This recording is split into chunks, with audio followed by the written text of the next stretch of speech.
Journey to Namek. Gohan, Krillin, and Bulma arrive on Namek, only to discover that a host of evil forces have converged on the peaceful planet. The cruel tyrant Frieza has launched a campaign of terror in an effort to secure the Dragon Balls and obtain his wish for immortality. But the Saiyan Prince Vegeta has the same goal in mind, and has come to Namek alone in a bid to steal the Dragon Balls and wrest control of the galaxy from his master Frieza. Disgusted by this act of rebellion, Frieza calls upon his elite henchman, the Ginyu Force, to eliminate Vegeta and recover the Dragon Balls. In the face of this Ginyu onslaught, the Z-Team's only chance for survival is to join forces with the evil Vegeta.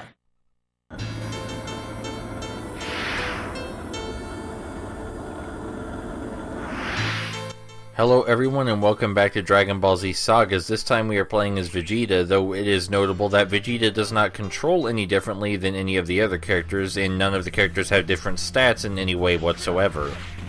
The enemies are a lot stronger this time around, so it's much more beneficial to use our full Flaming Limbs combo on them. This will kill all of the regular guys in one go, but not the more special enemies. There are some other combat moves that you don't get to see often that I will try to demonstrate shortly. First, we want to make sure there's only one enemy on screen. This is because most of the advanced combat moves are incredibly impractical. The one I'm going to show off right now is the throw. And you can throw enemies into objects with it, which deals extra damage. But for the life of me, I can't figure out how to make sure you release when you want to. And believe me, I've tried. It's kind of bad because the entire purpose of the throw is to throw enemies into things, otherwise the throw deals virtually no damage. The destructible environments are like one of the few things I can say is unironically good about this game without any ifs or buts. So not being able to use it 100% of the time is kind of a letdown. That red guy in the center not only summons his buddies, but he is also connected to his buddies by some sort of magical bond.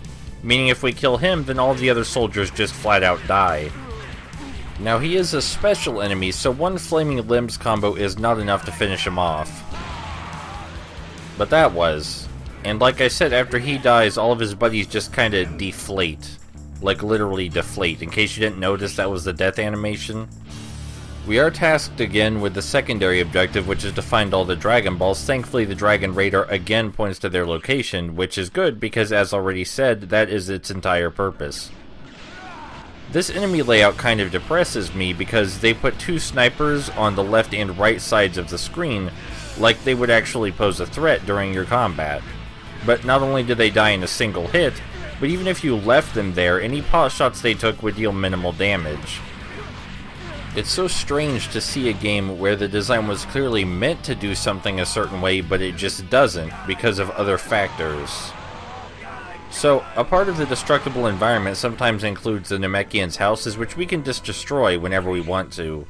Nobody really complains about it. We can also blow up the trees, and of course the rocks, though you saw that earlier.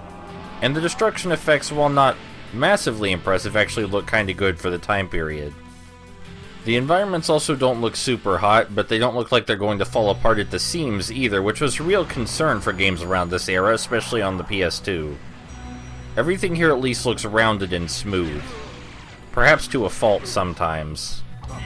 This fight right here is going to teach you a couple things. Firstly is that the enemies can block, and secondly is that they're not above shooting you in the back while you're in mid-combo. Neither of these things are bothersome due to the game's overall lack of challenge, though if you want to, you can end your combo in a block breaker by pressing X instead of Y or B, just as I demonstrated there. It is worth noting that the Flaming Limbs combo, as seen here, cannot break blocks. It can't do it. So if you were wondering why you would ever use your normal combo instead of the Flaming Limbs combo, it's because you can end those in a block breaker. Now, block breaking is not particularly useful outside of boss battles, but it's actually good game design in theory. Thanks. I've got to go find Guru and Nail. I'll see you later. If the game weren't so painfully easy, I would actually be able to point to this as a sign of nuance, that developers knew clearly what they were doing and had a vision for the game. But now I just can say, hey, this is almost something cool. Back on Earth, Goku recovers from his wounds and immediately races to help his friends on planet Namek. Meanwhile, Vegeta and the Z-Team have succeeded in bringing the 7 magic Dragon Balls together, but their plans to summon the Namekian dragon Porunga are cut short by the arrival of the Ginyu Force. The battle begins as Goldo, the weakest member of the Ginyu Force, steps into the fray. Through their combined efforts, Krillin, Gohan, and Vegeta manage to win the first bout, but the fight is far from over. An even more powerful Ginyu is waiting to take Goldo's place. Raccoon. You're playing with the big boys now. Shut up! Something is clearly wrong with Raccoon's hair in his character model. But aside from his hair, there's nothing really remarkable about Raccoon. We can beat him the same way we've beaten everyone else so far, just by teleporting to them as soon as they stand up and using our strongest combo. Literally every boss in the game is weak to this tactic, except for a couple bosses which you have to use special conditions to defeat. Raccoon is definitely not one of those bosses though, and if you're wondering what his attacks are like, he's capable of jumping into the air and slamming down to create a shockwave, or maybe just create a shockwave by slamming the ground without jumping first. I don't know, it's been so long since I've seen his attack, but I know he can definitely create a shockwave. What are his other attacks? I don't remember. Usually the bosses only have one interesting attack among themselves anyway. It's a little sad to say that the boss fights hold the game back immensely, but they definitely do. Both because of their easy to exploit nature and because they don't deal any damage even when they do manage to hit you. A lot of their attacks seem like a cool idea, but are either so easy to dodge or are so ineffective even when you don't dodge that it's hard to consider that somebody actually thought these might be a challenge. To be perfectly fair, from what I understand about the game, it had a very short development cycle, and the developers, Avalanche Studios, really didn't have a lot of resources to work with. Now that doesn't change the end product at all. Also, we kicked Raccoon out of bounds, so we have to wait for him to walk back over here before we can hurt him. But as I was saying, that doesn't change the end product, and the end product is pretty embarrassing. Now, usually making a game like this would get you a pretty bad reputation, but Avalanche Studios has still had moderate success, or perhaps more than moderate success. They created Toy Story 3 and most of the Disney Infinity franchise, or Disney's internal development studio for quite a while. It is worth noting that Disney recently dissolved the studio, but then brought it back again to make Cars 3. So they are probably doomed to make Disney adaptations for the rest of eternity, but at least they made good Disney adaptations that a lot of people appreciated. Like, millions of people have enjoyed their products, and that's not something you can say about every studio. The fighting is fierce as Gohan, Krillin, and Vegeta struggle against the enormous Raccoon. But in the end, none can stand against the Ginyu's ferocious power. Defeat seems certain for our heroes as Raccoon prepares to launch his finishing blow when a new hope suddenly arrives. Goku storms the battlefield and displays the strength he gained during his training at 100 times gravity by defeating Raccoon in an instant. Then, with his bag of sensu beans in tow, he sets about helping his fallen friends. This is a waste of time!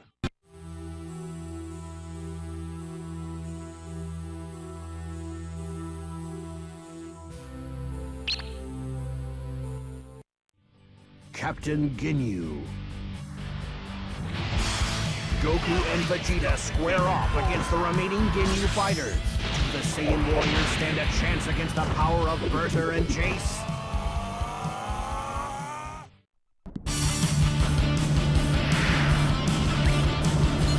Give it up, mate!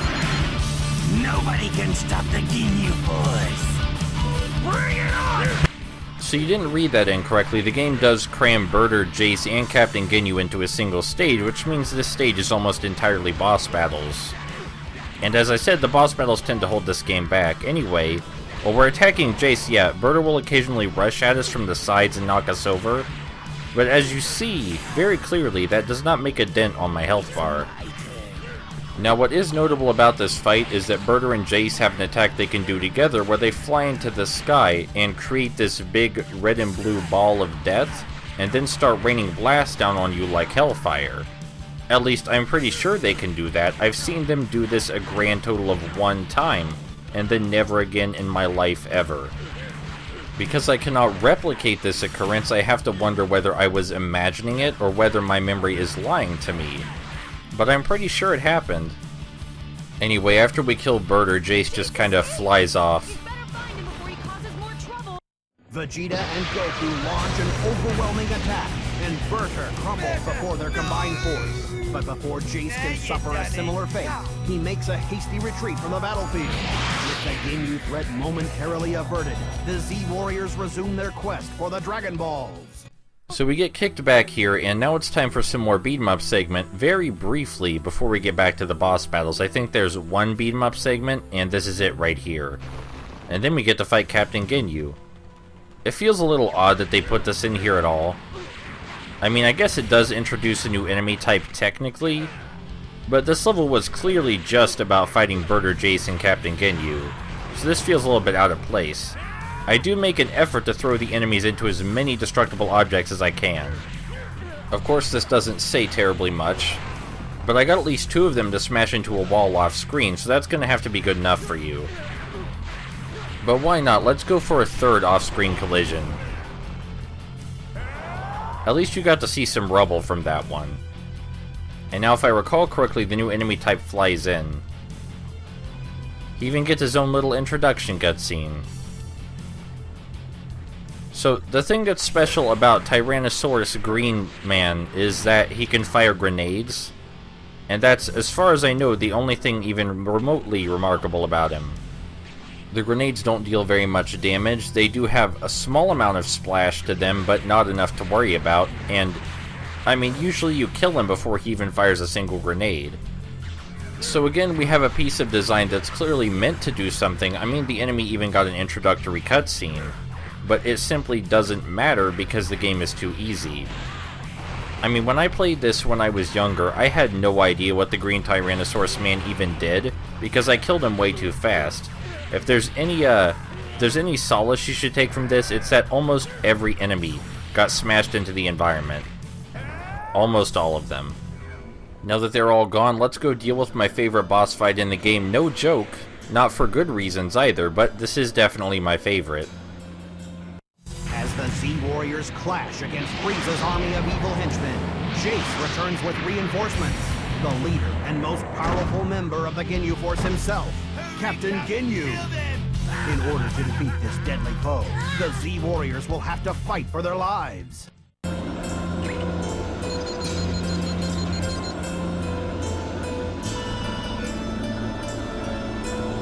Give me all you got! Now I said there were some enemies with special conditions where you couldn't defeat them by spamming your strongest combo. And Captain Ginyu is one of those. After we perform a combo on him, instead of standing up like a lazy butt like everyone else, he burrows underground. And obviously we can't hit him while he's underground. So intentionally or otherwise, Avalanche Studios created a successful counter to the best tactic in the game. Now there is always the second best tactic that nearly everyone is aware of, where you switch between punches and kicks, never finishing a single combo, and thus are able to stun lock the enemy indefinitely. That still definitely works against Captain Ginyu. That doesn't stop Captain Ginyu from being one of the more interesting bosses because, again, he can burrow underground. I don't recall that being one of his abilities in the manga or anime. I mean, maybe I'm dead wrong, but I really don't remember this. And I feel like I would. I feel like that would stick out about his character. Because he doesn't have too many other interesting attacks. Sure, he has body change, but him burrowing underground is clearly not meant to be a representation of that. I'm sure it's perfectly clear how to dodge his burrowing attack, but just in case it isn't, you just have to stay in the air. It doesn't matter if his fist touches you, as long as you're in the air it won't deal damage. Now Ginyu does have another attack that I only discovered very recently on my second most recent playthrough, I believe. And I played this game throughout most of my childhood. And it's thankfully demonstrated right here. He throws a blast at the back of the arena, then it falls to the ground and starts rushing toward you. Yeah, that's actually kinda badass. It has virtually zero practical or tactical application, but I didn't see that attack throughout my entire childhood, and I played this game a lot. There are some glitches, some amazing glitches, which I have been able to replicate with far more consistency than getting bosses to trigger their attacks, and that says something not very good about the game. Like, when I first saw Ginyu use that homing blast attack, I thought I was tripping, alright? I thought there was no way I could somehow have missed that attack. But no, with enough goading, it's definitely possible to make him use it, and I'm glad I have video proof for my own sake that the attack exists. In case you're wondering how to make him use it, you just have to float a reasonable distance away. And at first it seems like he just misses you completely, but then he tries to control the blast, moving it towards you while he holds his hand out. Yeah, did you see that? They bothered to program an entire animation for that attack, and it can even hit you while you're in the air. And so few people will ever see that, so I have to wonder, why did they put in the effort? This is such a bizarre game from a design standpoint, and I think that's why it's worth showing off.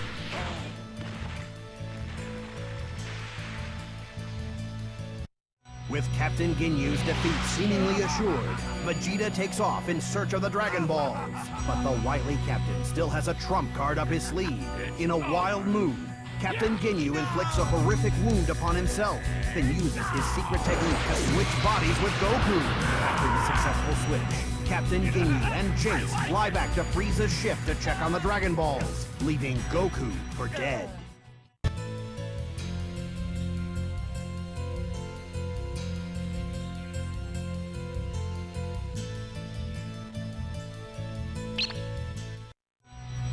Goku isn't Goku.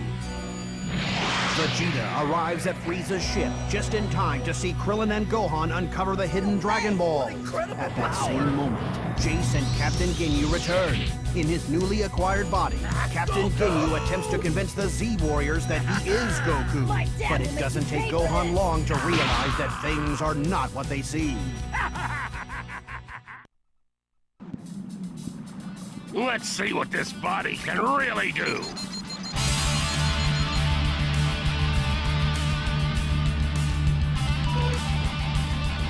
Now feel the power of the Ginyu Force. The funny thing is, this is the end boss of the Ginyu Saga, but they go out of their way to show you that his power level has decreased immensely, just like in the source material.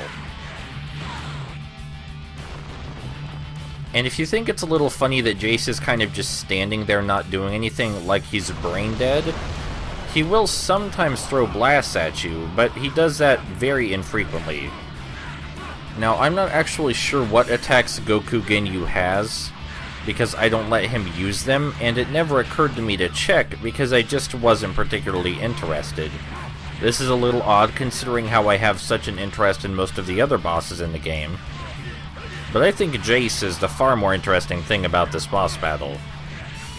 Not only does he stand there like a zombie most of the time and only interrupt your combos when he feels like it, but if you try to hit him yourself, he will move away. If you do actually manage to strike him with a ki blast, which is possible, he just takes it right to the face and doesn't flinch.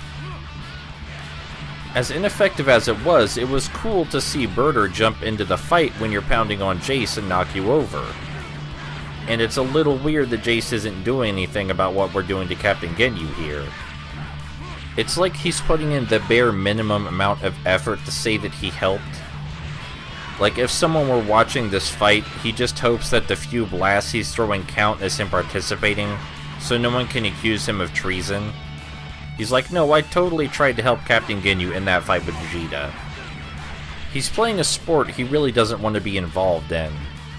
You know, your parents sign you up for basketball and they're like, it's gonna be good for you, you'll get social interaction and you'll get fit, and you're like, I don't want to play basketball, so you start intentionally running slower than all the other kids, but just fast enough that you hope it's not obvious you're doing it on purpose.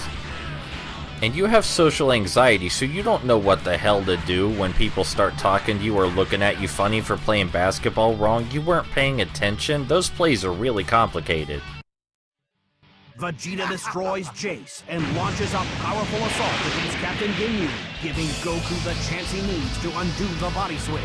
Now desperate, Captain Ginyu attempts to use his body switching technique against Vegeta, but thanks to Goku's quick thinking, the once fearsome Captain finds himself somewhat reduced in stature.